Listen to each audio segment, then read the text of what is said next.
Purihin ang Panginoon. Alam nyo, last Sunday, nag-celebrate tayo ng ating 21 years ng faithfulness ni Lord. At pinag-usapan po natin yung tinatawag na faith-filled life unlocks divine acceleration. Yung buhay na punong-puno ng pananampalataya. Ito po yung nagbubukas ng mabilis na pagkilos ng Panginoon. And for this month of April, pag-uusapan po natin yung mabilis na pagkilos ng Panginoon. Mabilis na pagkilos ng kanyang pagpapala sa iyong buhay. Yung mabilis na pagkilos ng kagalingan sa iyong buhay na walang delay. No? At pag-usapan natin mamaya kung ano yung mga delays, yung mga hindrances, bakit? Parang ang tagal kumilos ni Lord.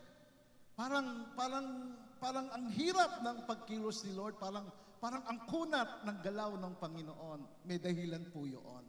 Pero yung mabilis na pagkilos ng Panginoon, lalong may dahilan yon. Amen? So pag-uusapan natin for this month of April, itong tinatawag na divine acceleration.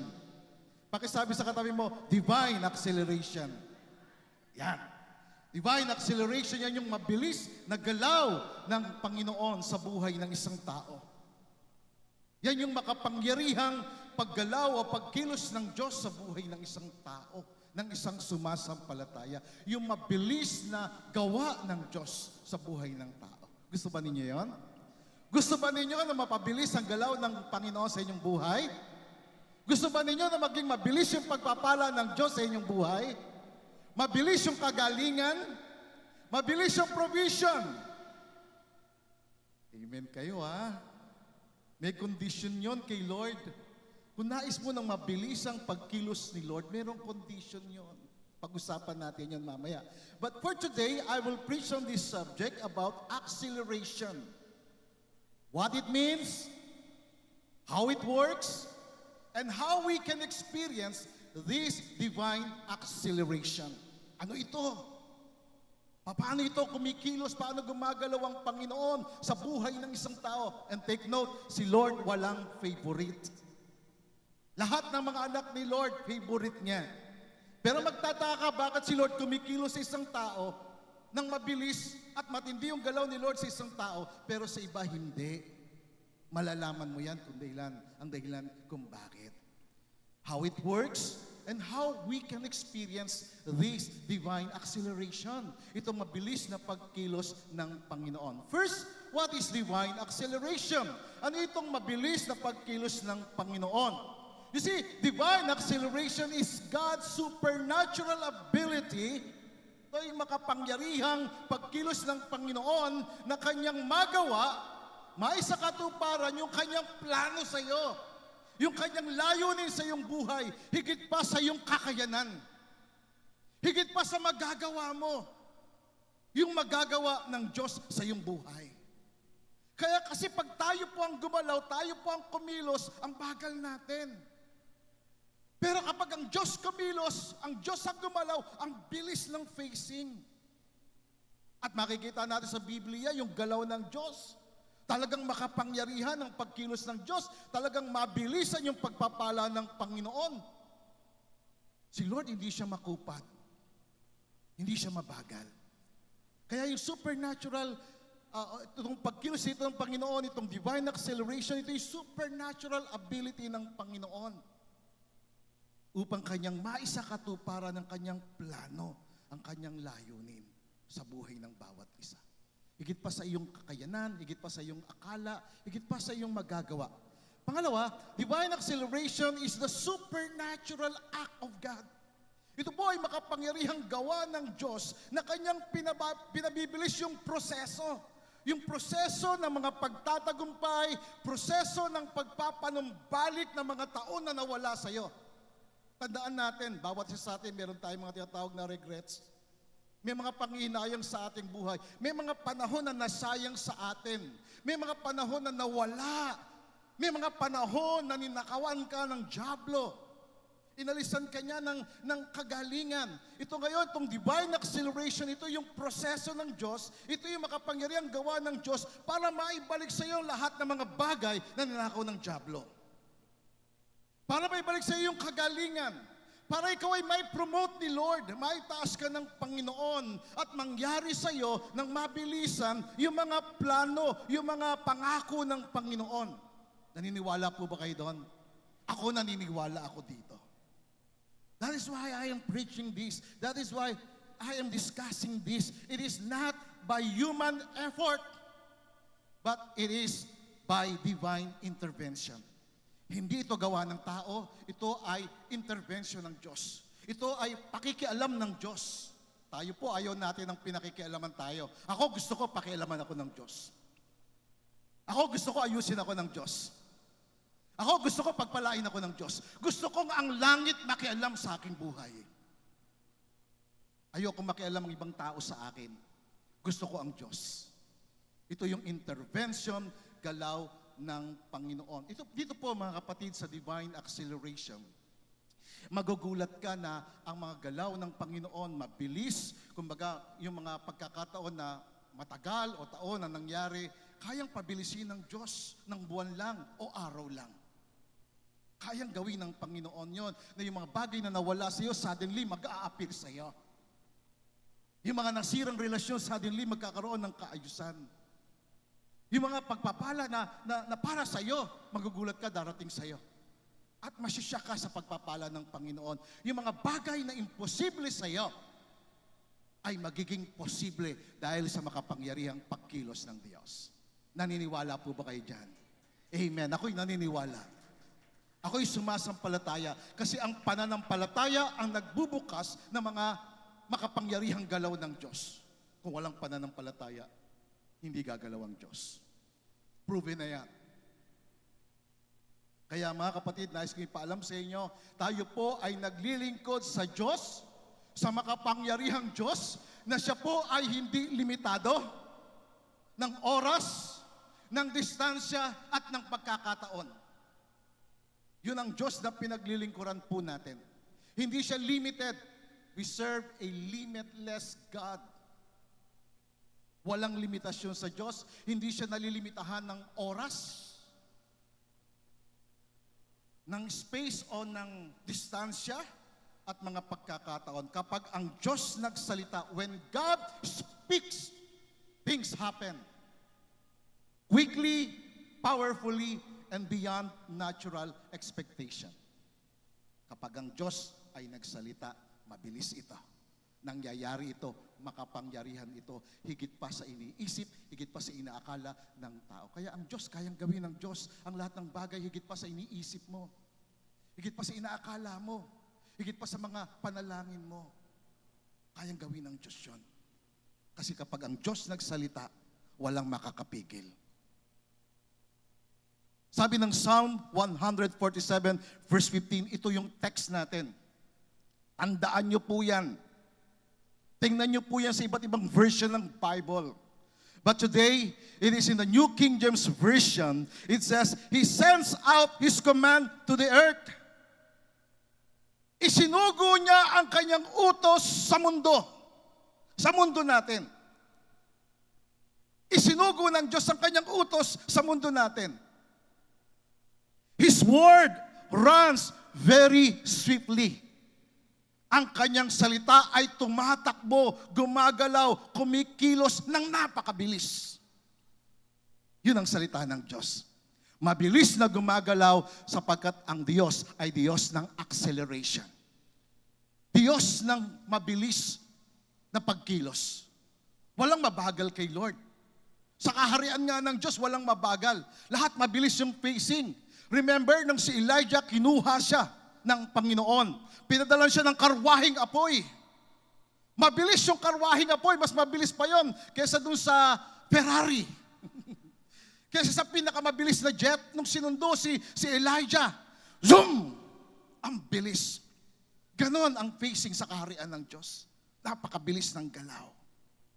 At ang Diyos, nais niya na gumalaw sa buhay mo ng mabilis. Amen. Kaya sabihin mo sa katabi mo, huwag kang babagal-bagal. Mabilis si Lord. Kailangan sasabay ka kay Lord. May timing si Lord. Kailangan sasabay ka sa timing ni Lord. Amen? Pag-usapan natin yan mamaya kasi iba wrong timing eh. Si Lord may timing. Sasabayan mo yung timing ni Lord. You see, the power of a sent word that moves swiftly, it says, He sends out His command. Isinugo niya, ipinadala niya yung kanyang utos. Now, listen carefully. The word sends in that verse, it means to release with purpose. Kapag isinugo ng Diyos ang kanyang utos, kapag ipinadala ng Diyos ang kanyang salita, meron itong purpose. Meron itong layunin. May target ito. At ang salita ng Diyos bumubullseye. Pinupuntahan ito yung target ito para itong isang arrow na naghahanap ng kanyang tutudlain, na kanyang itatarget at boom! Bullseye. Kaya nga ako na-in love kay Lord kasi na-bullseye niya ako Yun yung salita ng Panginoon, yung word na sense, yung word na pagpapadala, meron itong purpose, merong tao na pupuntahan, merong address na pupuntahan, bahay ninyo. Ikaw ang pupuntahan ng salita ng Panginoon. Do you believe that? Nag-agree po ba tayo? Amen po ba? Handa na ba kayo? You see, ito yung pagpapala ng Panginoon na meron siyang purpose, may layunin ang kanyang salita. Hindi lamang ipinapahayag ang salita ng Diyos na parang wala lang, walang kabuluhan. No, hindi. Kapag ang salita ng Diyos dumating, meron itong purpose. Tingnan natin yon. Isaiah 55 verse 10. Sabi ni Lord, kung paano ang ulan at ang snow ay bumababa mula sa langit at hindi bumabalik doon, kundi ito ay nagbibigay ng dilig sa mundo, nagpapatubo at nagpapabunga, na nagbibigay ng binhi sa mga maghahasik at pagkain sa mga kumakain. Sabi ni Lord sa verse 11, so is my word that goes out from my mouth. Ganon ang aking salita na lumalabas sa aking bibig. Meron itong purpose, meron itong target. Hindi ito babalik sa akin, sabi ni Lord, ng walang kabuluhan. Ito ay gagampanan ang aking kalooban. Isasagawa ng aking salita, sabi ng Panginoon, ang aking kalooban at gagawin ito yung purpose, yung layunin for which I sent it. That is the word of God. When God commands His word runs very swiftly. Mabilis na ang kanyang salita ay gumagalaw. Tinutupad nito, sinasagawa nito yung purpose sa buhay ng isang tao.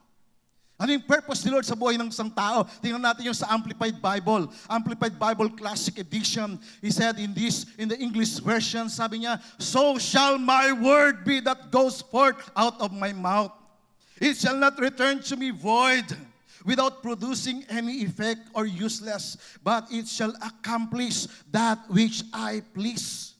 Gagawin ito yung aking kaluguran at ang layunin nito, yung kaluguran ni Lord, yung layunin ng kanyang salita, anong gagawin nun? It shall prosper in the thing for which I sent it. Magpo-prosper ito doon sa tao na aking ipinadala sa kanya ang aking salita.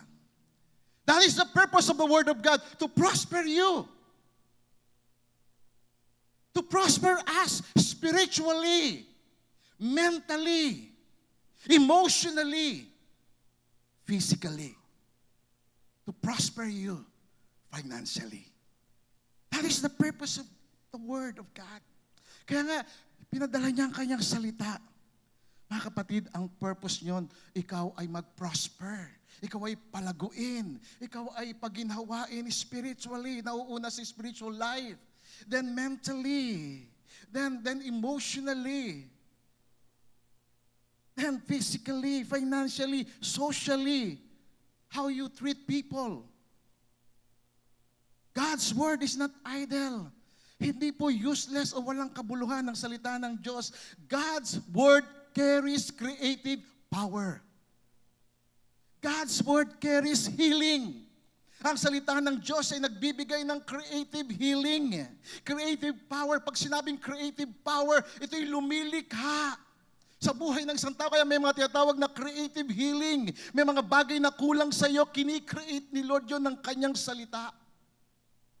Pinapangyari ng Panginoon, isinasagawa niya yung kanyang kahatulan, ang kanyang pagpapanumbalik, ang kanyang instruction.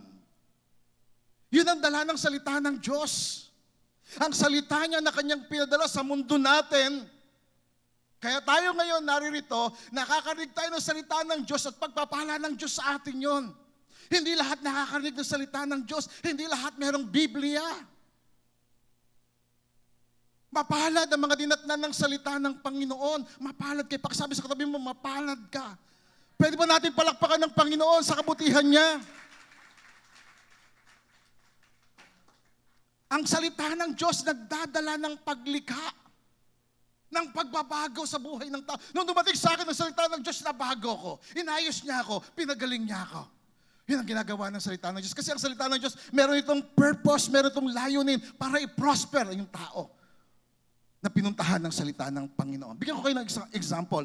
Sa Genesis chapter 1, ang Diyos nagsalita, nalikha lahat ng bagay. Alam mo yan kapag nagbabasa ka ng Bible. Lahat ng bagay, ang Diyos lumikha. Ang tao, ang Diyos lumikha. Hindi nanggaling ang tao sa unggoy. Hindi dahil may nakita kang parang kakaiba yung mukha niya, galing ng tao sa hayop. Hindi po. Ang tao galing sa Diyos, kamukha ng Diyos. Kaya lang nag-iba ang itsura ng tao dahil sa kasalanan.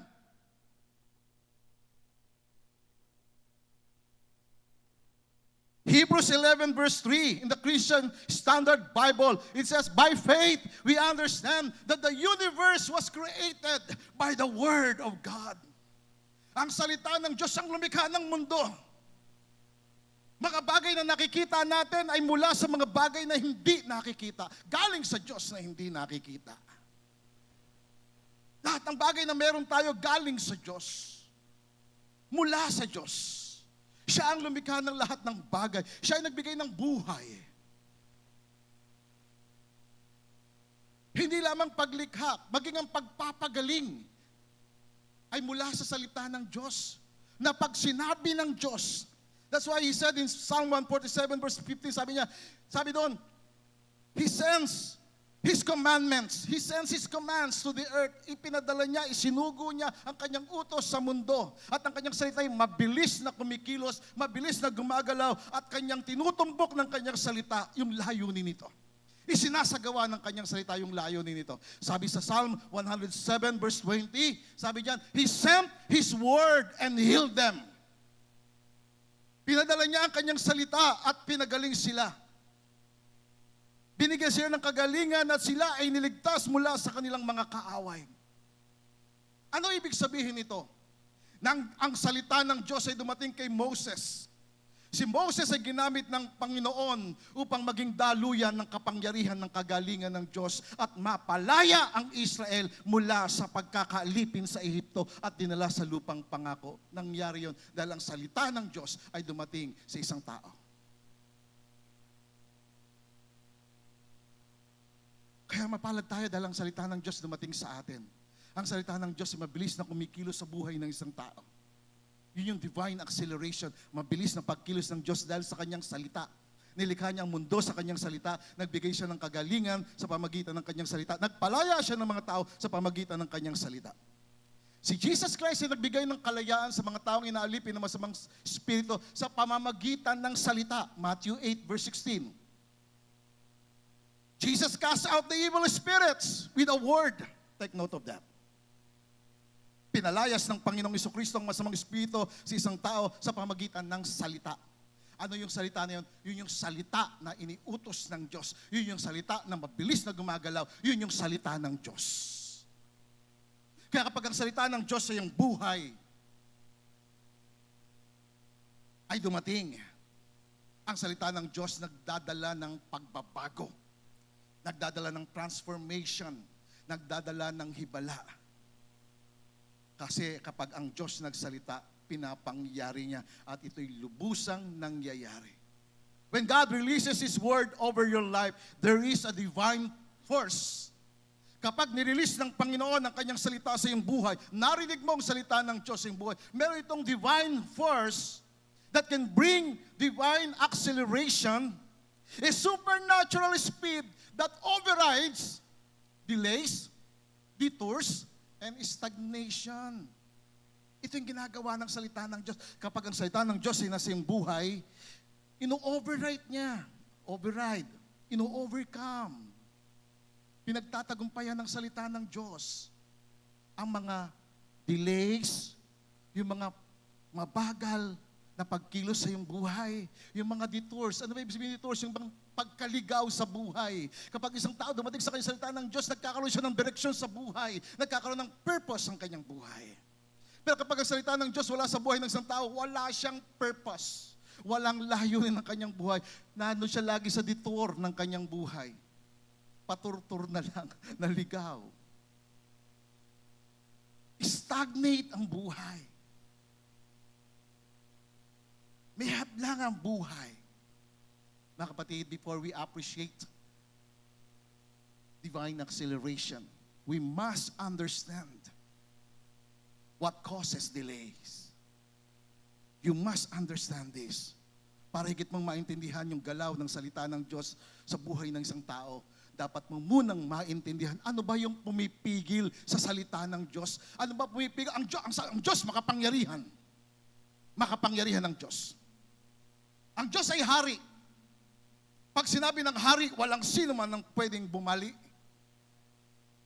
Makapangyarihan ang salita ng Diyos. Pero bakit may mga tao na nakikinig ng salita ng Diyos at hindi nangyayari sa kanila yung mabilis na pagkilos ng Diyos? What causes delay in our lives? Pakisabi sa katabi mo, pakibulong lang, yung pagsuway. Ayan. Tumitigil ang pagkilos ng Diyos.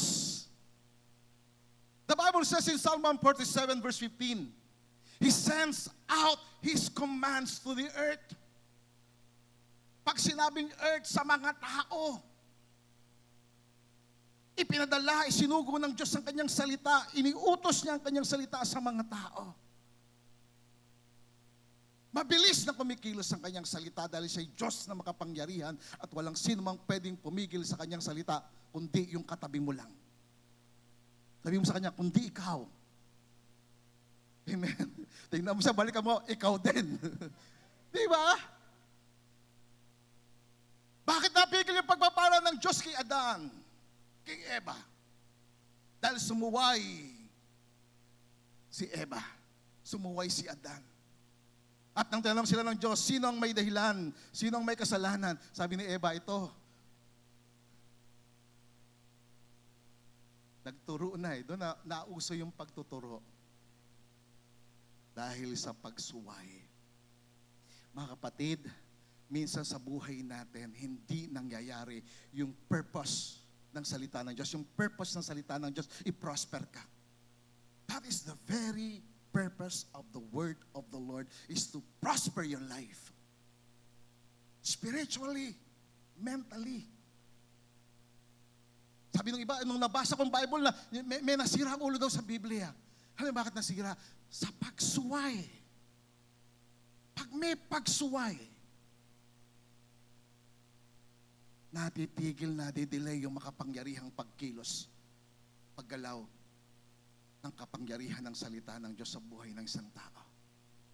Si Jonah sa Bible, he delayed the plan of God in his life kasi nag-iba siya ng ruta. Nawala siya sa direksyon ng Panginoon. Pag ikaw nag-iba ka ng ruta, nag-cutting trip ka, nag-iba ka ng daan, nawala ka sa direksyon ng Panginoon, nag-opposite ka ng direction. Tawag doon disobedience. May mga maliliit na pagsuway sa buhay natin na nagiging dahilan kung bakit ang Diyos hindi makakilos. Yung prayer na nga lang, sabi ni Lord hindi ba kayo makatagal sa akin ng 1 oras? Sabi ni Lord yun, ni Jesus. 1 oras na panalangin. Pero makita niyo kanyang mga alagad natutulog. At kinabukasan na yung amen.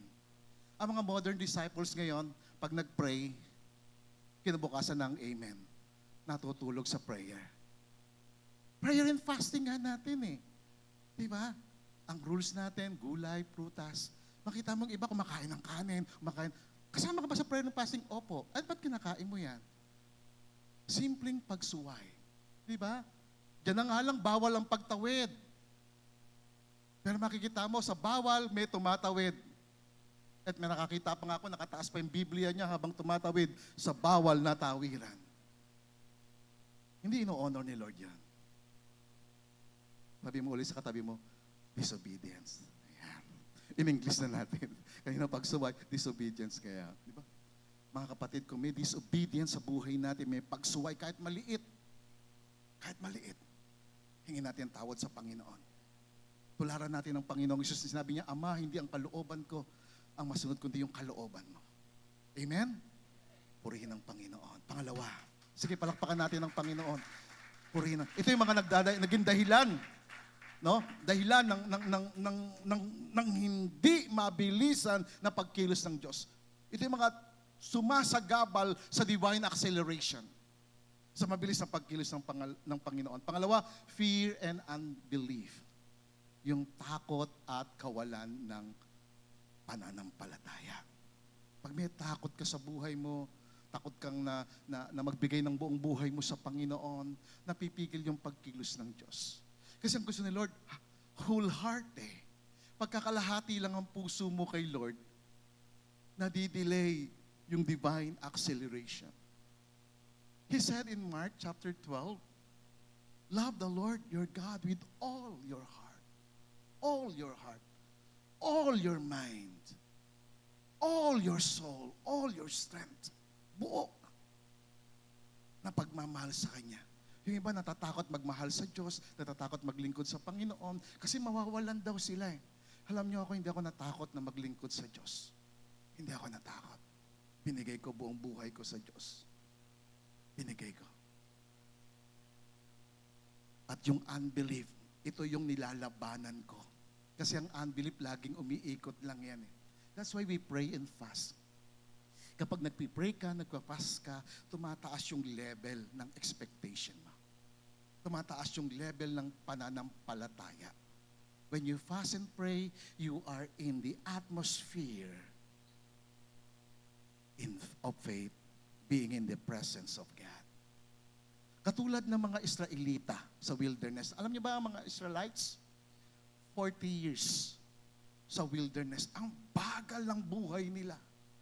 Boring yung buhay nila. Imagine, 40 years, paikot-ikot lang sila. Yung nadaanan ko na to Daan sila ulit doon. Nadaanan ko na, daan sila ulit doon. Paulit-ulit sila. Kaya nga ba, paikot-ikot yung buhay, paulit-ulit eh. Diba? Kaya nga may kantang, sige, kanta kayo. Diba? Nakakabagot yung buhay na paikot-ikot. Hindi ko na uulitin yung paikot-ikot na buhay. Ang bagal nun. Bakit paikot-ikot ang buhay ng mga tao? Kasi sa kakulangan ng pananampalataya. Pagkakulang, wala kang pananampalataya, paikot-ikot lang ang buhay. 40 years sila. Naubos sila sa disyerto. Pero nakita nila yung kapangyarihan ng Panginoon, yung pagpapala ng Diyos. Yung mga anak nila lumalaki, pero lumalaki din yung damit. Lumalaki yung paa ng mga anak nila, pero lumalaki din yung sapatos. Bakit ko sinabi niyo ng himala ng Panginoon? Kasi nung pumunta sila, ipinalis sila sa Egypt, wala naman silang gaanong dala eh. Yung bisan lang nila eh. Mabilisan yung facing nila kasi mabilis yung galaw ng Panginoon sa kanila nung time na yon dahil mayroong pananampalataya sa Diyos. Bumagal lang ang buhay nila nung nawala na sila sa pananampalataya. Kaya evaluate mo yung buhay mo. Pag napapansin mong, ang bagal ng buhay ko, ang bagal ng facing ko, take note, examine yourself. Are you in faith? Nasa pananampalataya ka ba? Pag wala ka sa pananampalataya, mabagal ang buhay. Boring ang buhay. Pangatlo, na dahilan kung bakit ang pagkilos ng Diyos ay nadidelay dahil sa spiritual battle. Maraming Christian, hindi nila alam, nasa spiritual battle sila. Hindi mo alam, minsan nananakawan ka ng demonyo. Hindi mo alam. Akala mo okay lang ang buhay mo, okay lang, ang easy ka lang, no? Pero hindi mo alam, nasa spiritual battle ka. May digmaan. Ang digmaan ay sa Diyos at sa kadiliman. sa kaliwanagan at kadiliman, at ang kanilang target, kaluluwa ng tao. Hinihila ang tao tungo sa kaliwanagan. Yung diablo naman hinihila yung tao sa kadiliman. Pag hindi ka mahila sa kadiliman, nanakawan ka ng diablo. Pastor, okay naman ako. Ano ba nawala sa akin? Ito nawala saya. Matthew 13 verse 19, sabi rita, when anyone hears the word of the kingdom, at hindi niya ito naintindihan. Kung kayo, nakikinig kayo ng salita ng Diyos, at hindi niyo naintindihan, ano ginagawa ng masama? Ano ginagawa ng diablo? Dumarating siya, hindi mo alam. Para siyang yung snatcher sa Quiapo. Ayan, hanapan kanya ng pagkakataon na para bang you are not aware. Ano gagawin niya? Ano nanakawin siya ng diablo? Nanakawin niya ba sa yung ginto mo? Nanakawin niya ba sa yung perlas mo? Hindi. Ano nanakawin ng diablo sa iyo? Yung salita ng Diyos. Pag nawala sa iyo ang salita ng Diyos, mawawala ang pananampalataya mo. Kasi ang pananampalataya ay lumalago sa salita ng Diyos. Kapag nawala ang pananampalataya, ibig sabihin, ninakaw ang salita ng Diyos sa iyo. Yung salita na nasa puso. Sabi mo sa katabi mo, ingatan mo ang salita ng Diyos. Yan. Ano ang unang dahilan? Bakit napipigil yung galaw ng Diyos? Pagsuway. Pangalawa, takot at kawalan ng pananampalataya. Pangatlo, yung digmaan na to. Whether we like it or not, nasa gitna tayo ng digmaan. Nasa gitna tayo ng digmaan between the righteousness and the unrighteousness. Between the light and darkness. Between God and the evil. At if you are not aware, hindi ka nagkakaroon ng kamalayan, hindi mo ito inaaral, yung salita ng Diyos mananakaw sa iyo. Yan ang gagawin. At kapag ninakaw ang salita ng Diyos, kawawa ang buhay. Alam niyo, nakakita ko ng mga taong kawawa ang buhay. Bakit? Wala sa kanilang salita ng Diyos. Mukha silang okay, mukhang may pera, mukhang may dating, mukhang may datong, pero wala ang Diyos. At ang pupuntahan nila kapahamakan. Napakahalaga na bantayan natin ang sarili natin sa digmaan na ito. Amen? Purihin ng Panginoon. Pangapat, yung sinasabi nitong wrong timing. Ayan. May mga tao wrong timing sila. You see, wrong timing refers to doing something outside of God's appointed time or apart from His will and guidance. Wrong timing ka pala kapag ikaw ay gumagawa ng isang bagay na hiwalay doon sa ipinayo o inappoint ng Panginoon sa iyo, yung sa tamang panahon sa iyo, na wala ka sa kalooban ng Diyos at sa gabay ng Diyos, wrong timing ka. Pag wala ka sa kalooban ng Diyos, wrong timing ka. Pag ginagawa mo isang bagay na outside of the will of God, outside of the appointed time of the Lord, outside of His guidance, wrong timing ka. Even if something is good, if it is done at the wrong time, it can bring frustration, delay, or even harm. Kahit pa mabuti ang intention mo, Pastor, mabuti naman yung intention ko eh. Gusto ko lang naman siyang matuwid eh. Eh kung wrong timing ka naman, frustration yon. Harm ang mangyayari. You see, timing is very important to God, and being out of sync or out of will can lead us to delays, frustrations, and even failure. Remember si Abraham? May pangako ang Diyos sa kanya. Bibigyan kita ng anak. In Genesis chapter 16, nagmadali sila doon sa plano ni Lord. Gumawa sila ng anak nang hiwalay sa plano ng Diyos. Ano resulta? Hanggang ngayon, ang laki ng sakit ng ulo sa bayang Israel. Ang resulta ng pagiging wrong timing ni Abraham. Hanggang ngayon, ang tindi ng digmaan sa Israel, yung Palestine, talagang matindi. Resulta ito ng pagiging wrong timing. Nagets natin? Kaya dapat kapag tayo magdidesisyon, para maayos ang desisyon, kinakailangan iaalay kay Lord. Lord, kalooban mo ba itong gagawin ko? Lord, kalooban mo ba na magkaroon ako ng relasyon sa Kanya? Pogi, Lord eh. Kung hindi naman ako mapupunta sa Kanya, kunin mo na siya, Lord. Mali yata, di ba? May mga ganong prayer eh. Di ba? Hello? Ang tindi ng prayer na yun. Wrong timing yun. Hindi pwedeng, hindi dahil pogi siya, kayo na. Hindi. Pogi nga siya. Pero wala naman sa kanya yung purpose of God inside. Useless siya. Bibihira lang yung mga gwapo rito at mga pogi na nandito na nasa kanila yung purpose ni Lord. Amen? At sila'y pinapahaba ni Lord ang kanilang buhay. Pinagpapala ng Panginoon. Pero I have this good news, mga kapatid. The good news is this: God's word can override delays, detours, and stagnation and bring swift fulfillment of His promises. Do you believe that? Naniniwala ba kayo sa mabuting balita na ito? Na kayang i-override ni Lord itong mga delays na ito. Kayang i-override ni Lord yung itong tinatawag na hadlang sa buhay mo. Paano yan? How can God override delays? How does divine acceleration work? Paano ito nag-work?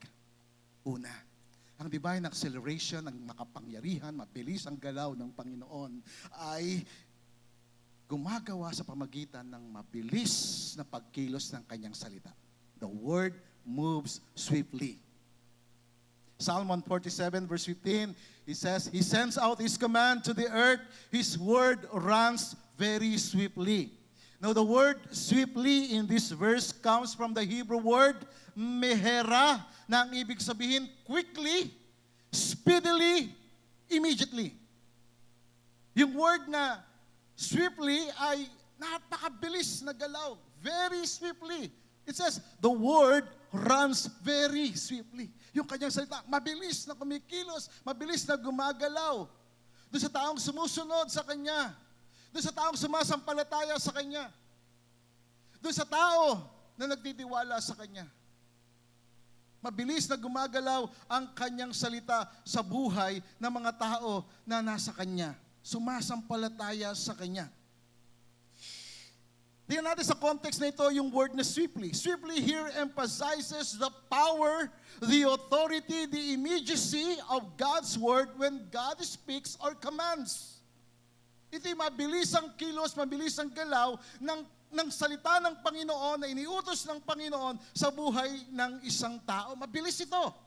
Swiftly means that God's word is not slow, is not hesitant. Ibig sabihin, yung salita ng Diyos hindi siya mabagal, hindi siya napipigilan. It is active, powerful, and moves with divine urgency to fulfill His will, His purpose on earth in you and me. Hindi siya napipigilan, mabilis na kumikilos sa salita ng Diyos sa taong laging sumusunod sa Diyos. Yan nga sabi ng book of Isaiah, if you are willing and obedient, you will eat the best of the land. Pag sumusunod ka lagi sa Panginoon, pag ito nakapagbasa ka sa Bible, sinabi ni Lord dito sa iyo, sumunod ka sa Kanya. Pag lagi kang sumusunod sa Panginoon, mabilis yung facing ng buhay. Amen. Mabilis ang pagpapala. Amen. Mabilis ang kagalingan. Amen. Bakit may sakit, may karamdaman, may pagsuway. Ganun lang kasimple yun. Mga kapatid, ang salita ng Diyos, mabilis. This is divine acceleration. It means no barrier can block it. No delay can hinder it. No enemy can stop the word of God. Hindi mapipigilan ng kaaway ang salita ng Diyos sa iyo kapag sumusunod ka. Kapag sumasampalataya ka. Kapag naroon ka sa right timing with the Lord. Are you with me? Amen? Ganun lang kasimple yun. When God speaks, the supernatural goes into motion. Mountains shake, chains break, miracles happen. Kaya importante kay Lord yung pagsunod. Importante kay Lord yung pananampalataya. Let me give you an example na matuto tayo na sa salita lamang may nangyayari. Tularan natin itong centurion, sabi sa Matthew 8. The centurion, yung centurion meron siyang alipin na may sakit. Hindi siya ang may sakit, kundi yung kanyang servant ang may sakit. And then this centurion, siya lumapit kay Jesus. Sabi niya, Lord, itong aking pong servant meron siyang sakit. Sabi ni Lord, pupunta ako. Ano sabi niya sa verse 8? Lord, hindi ako worthy. Tinawag niya si Jesus na Lord. Ibig sabihin, when you call Jesus as Lord, you submitted your will to Him. Don't call Him Lord if you are not submitted to Him. Jesus said, many are those who called me Lord, Lord, and yet they are not doing my will. Pag tinawag mo siyang Lord, ibig sabihin siya yung may-ari sa'yo. Siya yung Lord. May-ari. Kaya nung tinawag niya, Lord, hindi po ako karapat-dapat. Nag-submit siya sa authority ni Jesus. Hindi po ako karapat-dapat na pumasok kayo sa bahay namin. Ano sabi niya? Speak only the word. Sabihin mo lang po ang salita, gagaling na yung servant ko. Naniwala siya sa kapangyarihan ng salita. Mga kapatid, maniwala kayo sa salita ng Diyos. Ang salita ng Diyos, mabilis na kumikilos, mabilis na gumagalaw, at tinutugunan nito yung kanyang purpose. Binubulsay niya yung problema sa isang tao. Kapag yung tao willing siya, Lord, I'm here. Lord, I surrender. Lord, I submit my life to you. Then, bullseye. Deliverance will come. Healing will come. Blessings will manifest. Kaya sabi niya, isa akong tao na sila ng authority. Kapag sinabi ko sa isang tao, humayo ka, hayo siya. Pag sinabi ko sa isang tao, lumapit ka, lapit siya. Alam niyo, mga sundalo natin, napakahalaga sa kanila yung word, yung command. Ngayon na lamang tayo nagkakaproblema sa gobyerno natin. Kasi yung command, napapatungan ng pera. Pag natakpan na ng pera yung command, wala nang silbi yung pamamahala. Kaya patuloy tayong manalangin para sa ating bayan, na ang ating bayan ay kahabagan ng Diyos. That's why Jesus, when heard it, He marveled and said to those who followed, assuredly, I say to you, sabi niya, sinasabi ko sa inyo, hindi ako nakatagpo ng ganito kalaking pananampalataya. Hindi ako nakatagpo sa Israel ng ganito katinding pananampalataya. Salita lang. Naintindihan niyo doon sa salita na yun, mayroong authority, may kapangyarihan, may pamamahala. Kaya sabi ni Lord, sa verse 13, sabi niya doon sa centurion, go your way as you have believed. Dahil naniwala ka sa salita.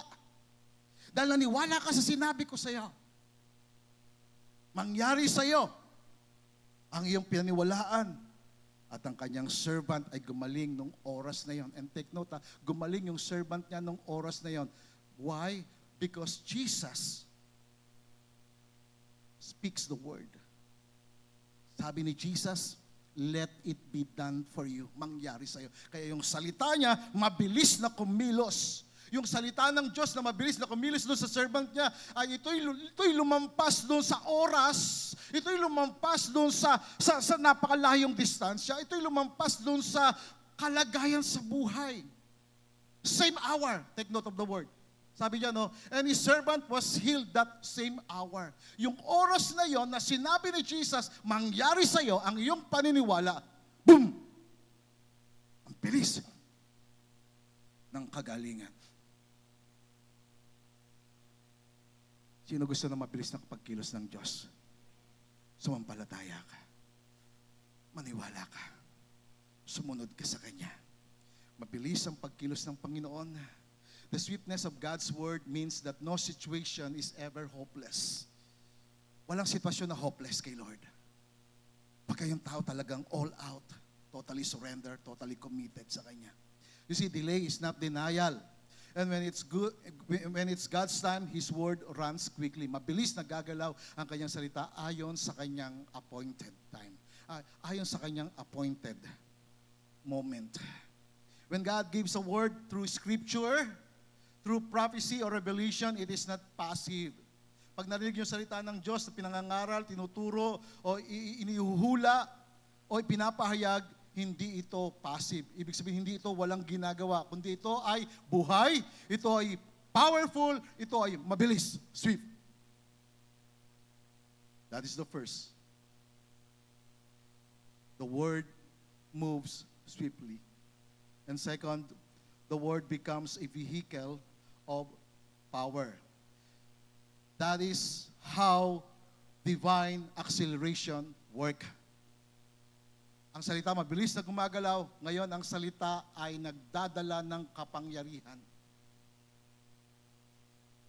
When we say the word becomes a vehicle or vehicle of power, we are declaring spiritual reality that the very words of God are not empty. Ang salita ng Diyos hindi walang laman, hindi casual, hindi powerless ang salita ng Diyos. Makapangyarihan ng salita ng Diyos, makapangyarihan ng Biblia. Almost 6,000 years still, or 3,000 or 2,000 years still ang word ni Lord. Tayo kasi ngayon, ang span ng time natin, nasa 6,000 years tayo. Hindi totoo yung mga billion of years tayo, hindi po. Nasa 6,000 years tayo. Pagtapos nung tungtong natin ng 6,000, rapture. Then pagtapos ng rapture, then we will experience the second coming kasama tayo ni Lord. Tandaan nyo, yung rapture ni Lord, lagi yung sumusunod sa Kanya, yung sumasampalataya. Mabilis yung pag-agaw ng Panginoon. Hindi natitirang 1,000 years, then we will celebrate that 1,000 years on earth. Itutuloy, yun yung na, yun nangyari doon sa Garden of Eden, na hindi natapos. Meron kasing unfinished task, unfinished business si Lord doon sa Garden of Eden, na ito ibabalik niya doon sa 1,000 years. At kasama tayo. Kasama kaya. Kasama lahat ng sumasampalataya at sumusunod sa Panginoon. Amen? Pakisabi sa katabi mo, kasama ka doon. Amen. Kaya patuloy kang sumampalataya. May kapangyarihan. The Word of God is alive, loaded with divine energy, unstoppable in mission. Purihin ang Panginoon. God uses His Word to carry and release His supernatural power. Nung pinadala ng Diyos ang Kanyang salita, ito'y nagdadala ng kapangyarihan. Hindi lamang mabilis na kumikilos ang Kanyang salita, ito'y nagdadala ng Kanyang kapangyarihan at isinasaganap ng kapangyarihan ng Kanyang salita yung purpose nito sa buhay natin. Let me give you an example. I love these Proverbs 4:20 to 22 because I experienced this. At ito'y lagi kong kino-confess, lagi ko itong kino-quote, lagi ko itong dinideclare. Sabi ng Proverbs 4 verse 20, my son, anak, pay attention. Maglaan ka ng oras sa aking salita. Be willing to learn. Matuto ka. Aralin mo. Kasi pag hindi mo naintindihan ng salita ng Diyos, nanakawin ng diablo sa iyo to. Pag ginakaw ng diablo sa iyo ang salita ng Diyos, kahit na na-memorize mo pa yan, mawawalan ito ng kapangyarihan sa iyong buhay. Kasi kahit na na-memorize mo, pwedeng mawala sa isip mo. May babalik lang yung pagka ikaw ay bumalik sa Panginoon. Pay attention to my words and be willing to learn. Open your ears to my sayings. Sabi niya, do not let them escape from your sight. Ibig sabihin, huwag mahiwalay sa mata mo ang kanyang salita. Keep them in the center, in the midst of your heart. Itago mo ang salita ng Diyos sa iyong puso upang huwag kang magkasala sa Diyos. Bakit? Sabi ng verse 22, they are life. Ang salita ng Diyos ay buhay sa bawat makakasumpong sa Kanya, kagalingan at kalusugan sa Kanyang katawan.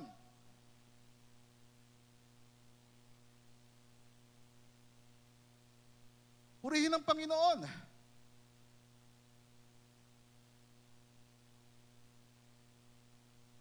Ang salita ng Diyos nagbibigay ng buhay, ang kagalingan, ang kalusugan sa katawan. Ito nagpagaling sa akin, ang salita ng Diyos. Ito ang bumuhay sa akin, ang salita ng Diyos. Ito yung nag-ayos ng aking buhay.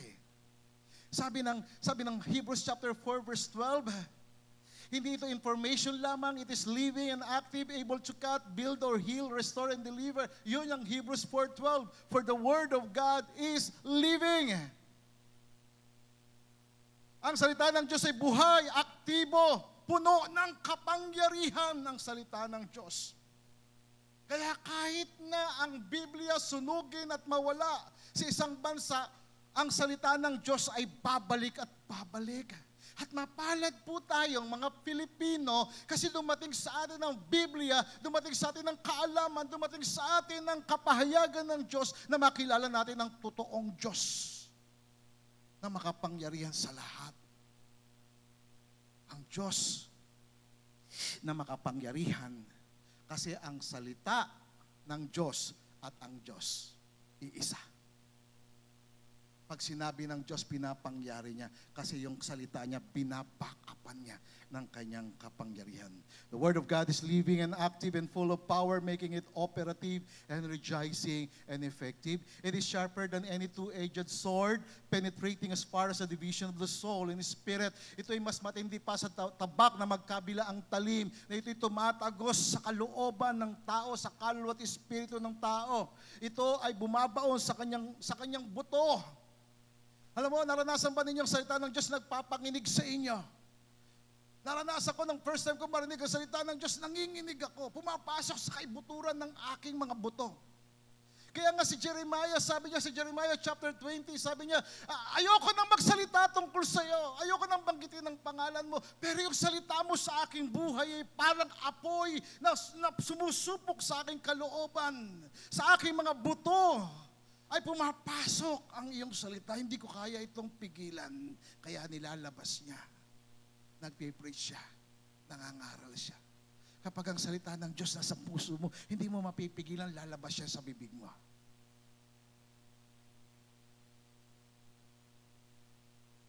It exposes and judges the very thoughts and intentions of the heart. Kaya ang salita lamang ng Diyos ang nag-expose sa kaisipan at sa intensyon ng puso ng tao. Yung motibo ng tao, ini-expose ng salita ng Diyos. You see, when we declare or speak God's word by faith, it becomes a channel for His miracle working power to flow. Tandaan niyo po yan. Kapag binibigkas mo, sinasambit mo, ang salita ng Diyos ng may pananampalataya, nagiging channel ka, nagiging daluyan ka ng kanyang himala. In short, God's word, what He says, or has spoken through the Scripture, or by the Holy Spirit, is the means by which His power is delivered, activated, and manifested in the natural and spiritual realms. Ang nagpapagalaw sa mundo, mga kapatid, sa spiritual realm ay ang salita ng Diyos. Walang foundation ng mundo. Wala po. Umiikot ang mundo sa pamamagitan ng salita ng Diyos. Hebrews 1:3, umiikot yan sa pamamagitan ng salita ng Diyos. Kung ang mundo natin umiikot sa salita ng Diyos, dapat ikaw ay gumalaw sa salita ng Diyos.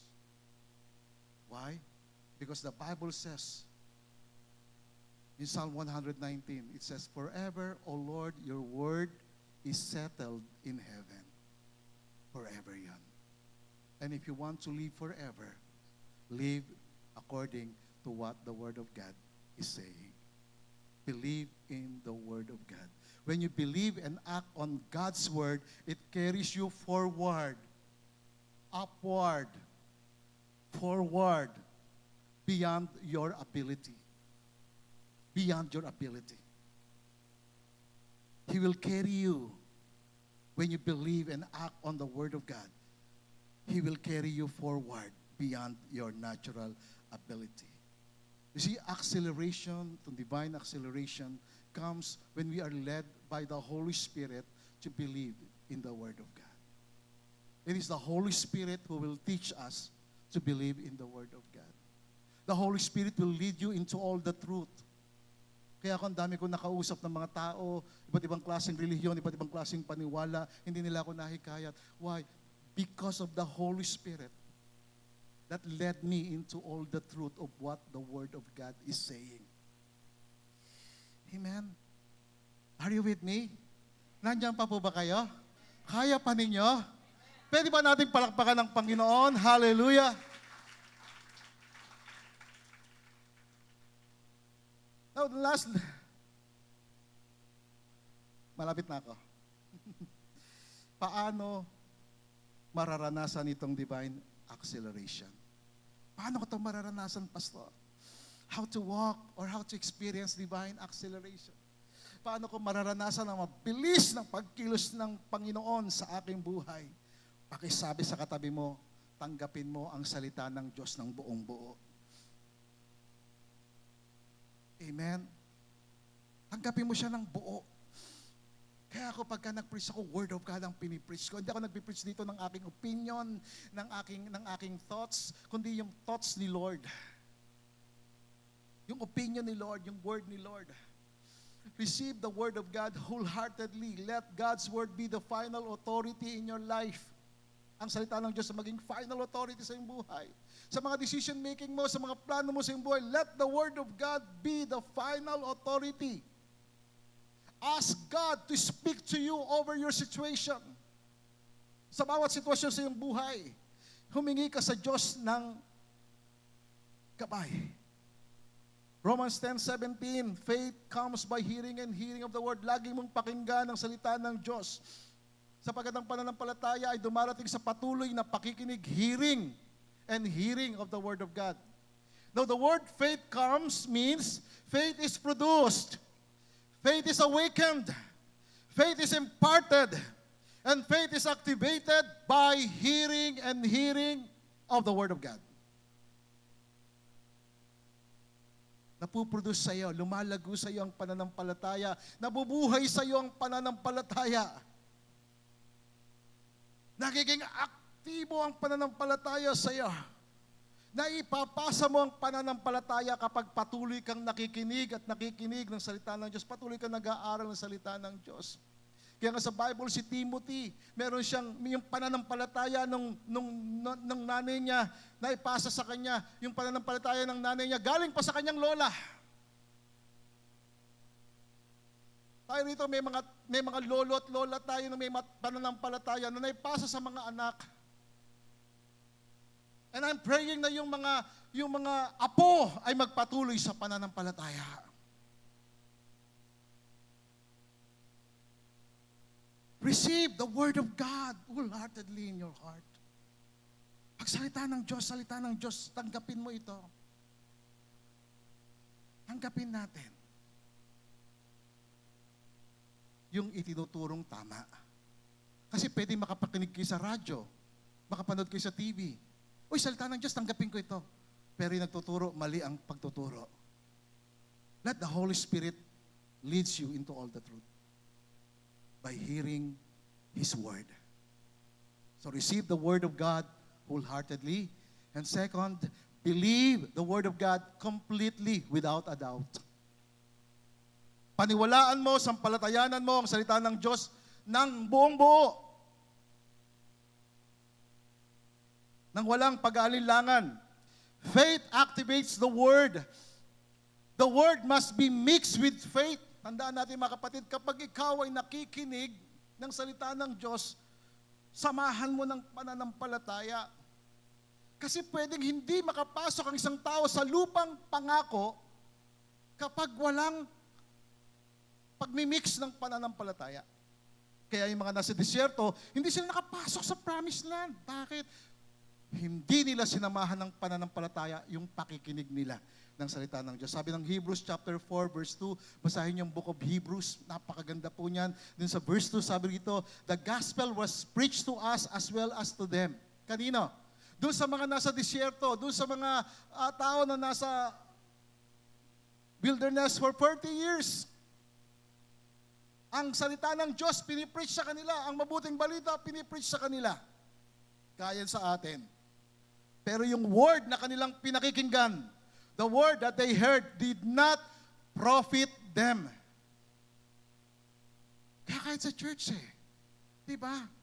May mga taong nakikinig, pero hindi nagpo-profit sa kanilang salita ng Diyos. You see, the Bible, the Word of God is profitable. May profit ito sa atin. May pakinabang ito sa atin. Profitable. Sa pag-aaral, sa pagtuturo, sa pagtuwid, sa pagsaway, sa pagsasanay. Profitable sa atin ito. Kaya lang hindi ito nag-profit sa kanila. Yung pinakikinggan nila, hindi ito nagkaroon ng pakinabang sa kanila. Hindi sila nakapasok sa promised land. Bakit? Kasi yung pinakinggan nila, walang kasamang pananampalataya. It did not profit them, not being mixed with faith in those who heard it. Kaya importante, pag pinakinggan mo yung salita, Lord, naniniwala ako sa salita mo. Lord, naniniwala ako sa Biblia. Naniniwala ako, Panginoon. Tinatanggap ko ang yung salita ng buong puso sa buhay ko.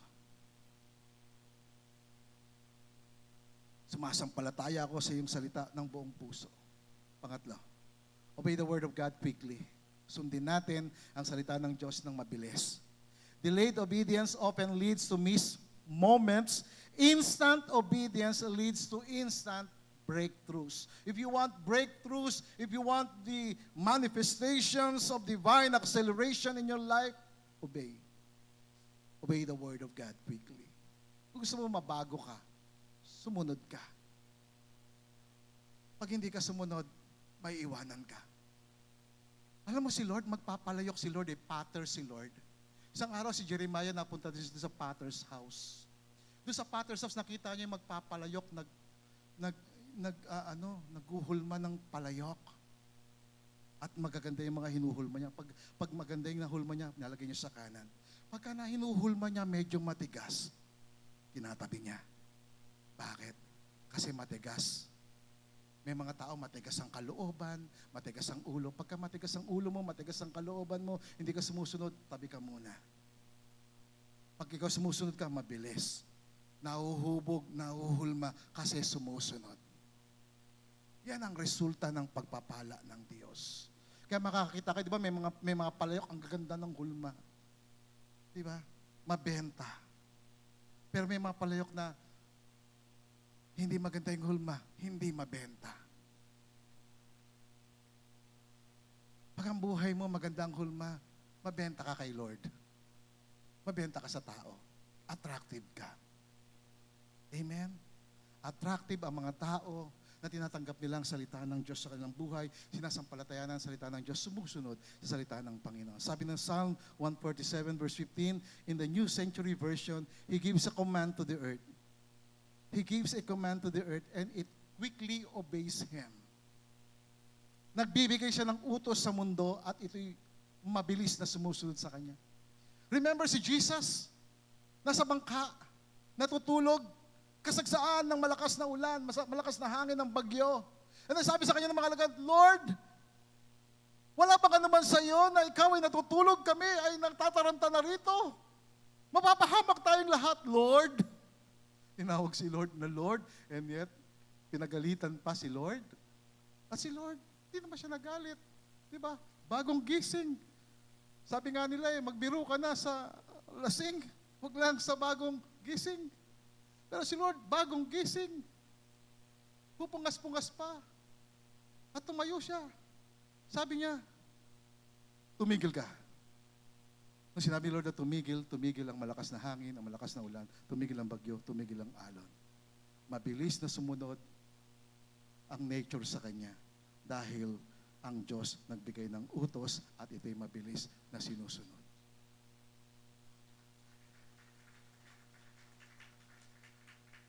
Kung ang mundo ay sumusunod, pakisabi sa katabi mo, sumunod ka na lang. Huwag ka nang pasaway. Di ba? Sabi ng James 1:22, basahin natin ng malakas. Ready, go. Para mabuhay yung mga damdamin. Yung may damdamin with feelings. Ready, go.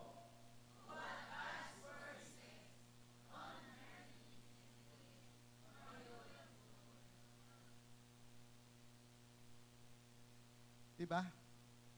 Ano sabi niyan? Huwag kayo makinig kay Mary Lee. Sabi, don't marry Lee. Listen.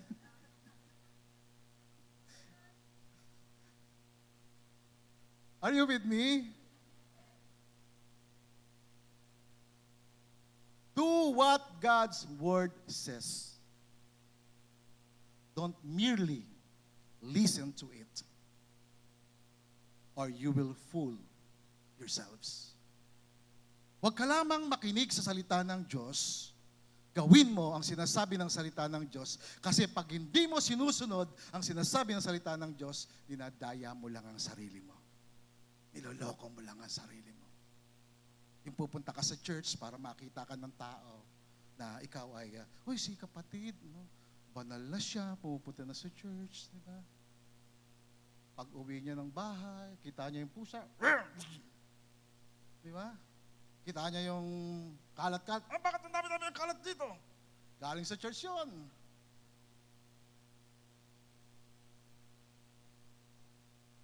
Pag galing sa church, nakinig na salita ng Diyos, sundin natin ang salita ng Diyos. Kasi merong iba, umiiba ng direksyon. Gawin natin yung sinasabi ng Panginoon. Amen? Do what God's word says. Don't merely listen to it or you will fool yourselves. Pang-apat, pray sincerely. Manalangin tayo ng tao sa puso na ang acceleration, ang mabilis na pagkilos ng salita ng Diyos ay mangyari sa buhay natin. Hingin natin yun. Lord, nababagalan na ako. Nababagalan na ako. Lord, 21 years na kami. Ako, umiyak ako sa Panginoon. Umiyak ako sa Panginoon. Lord, tulungan mo kami. Lord, 21 years na kami dito. Marami kaming taong tinulungan, maraming tinulungan, yung mga tinulungan, praise the Lord. Tumulong, yung iba, praise the Lord. Di ba? Ganun din, praise the Lord pa rin. Basta tumulong ka sa kapwa mo, gumawa ka ng mabuti sa kapwa mo, praise the Lord for that. Kahit sa kabila ng mga ginawa mong tulong, maging mabuti ka sa kapwa mo, iba pa rin ang kanilang response sa'yo, praise the Lord for that. Kasi ang bawat bagay na ginagawa mo sa Panginoon. Kaya ako tinutuwid ako ni Lord eh. Kapag yung response sa'yo hindi tama, praise the Lord. Don't vindicate. Because the Lord says, vengeance is mine, says the Lord. Siya ang gaganti para sa'yo. Siya ang gaganti sa mga taong kahit na sa kabila ng kabutihan mo sa kanila, ibang ginawa sa'yo, praise the Lord. Bahala si Lord. Ganun lang kasimple. Pray that the Lord will continuously do His works supernaturally into your life. Hingin mo sa Panginoon yun. Hingin mo sa Panginoon, Lord, marami kaming nasayang na panahon, Lord. Ibalik mo sa amin. Marami kaming perang nailabas, Panginoon. Lord, sa iyo yan. You will restore that to us. Ask God. Hingin mo natin sa Panginoon yan. Amen? Since sinanggap mo ang salita ng Diyos ng buong puso, since ikaw ay sumampalataya sa salita ng Diyos, sumusunod ka sa salita ng Diyos, manalangin ka, Panginoon. Ginawa ko na po ito, Lord. Ikaw naman po. You see, God is a promise. God is a word. Sabi ng Joel 2:25, God said, I will restore to you the years that the locust has eaten. Ibabalik ko ang mga bagay na nawala sa iyo. Ibabalik ko yan. Sabi sa Proverbs, kapag ikaw ay ninakawan, ibabalik ni Lord yung mga ninakaw sa iyo. Ninakawan ka ng 7 beses, babalik sa iyo ng Panginoon ng mas maraming beses. Maraming nawala sa iyo, mas maraming ibabalik sa iyo ng Panginoon. Ang kailangan mo lang.